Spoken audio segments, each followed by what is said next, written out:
শুভ দুপুর বন্ধুরা, সুজাতার ঘর সংসার চ্যানেল থেকে আমি সুজাতা। তো বন্ধুরা, আজকের মকর সংক্রান্তি। আমরা আজকে নিরামিষই খাই। গতকালও নিরামিষই খেয়েছি।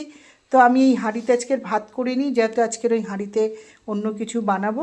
তো আমি এই ডেকজিতে ভাত করেছি। দেখো ভাতটা দেখাই প্রথম। বেশ গরম গরম ভাত শীতের সময়।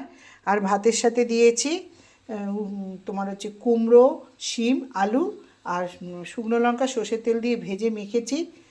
আর গতকালের নিরামিষে ফুলকপি তরকারি আছে, ওটাকে গরম করে নেবো। আর দেখো সব সবজি দিয়ে একটা তরকারি বানিয়ে নিয়েছি। আর এইদিকে দিদি খাচ্ছে আর বলছে তোর মাখাটা যা হয়েছে না, এই যে খাওয়া হয়ে এসছে। কেমন হয়েছে দিদি বল? খুব ভালো হয়েছে। হাই বন্ধুরা, ভালো থেকো।